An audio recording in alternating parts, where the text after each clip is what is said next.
आज तिची ओटी भरली जिच्या पोटी मी जन्म घेतला.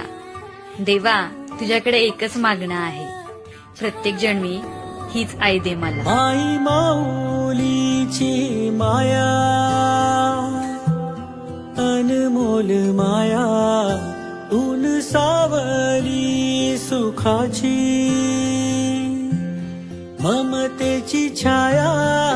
माई माऊलीची माया,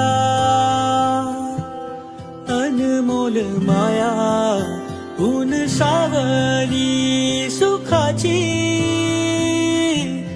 ममतेची छाया.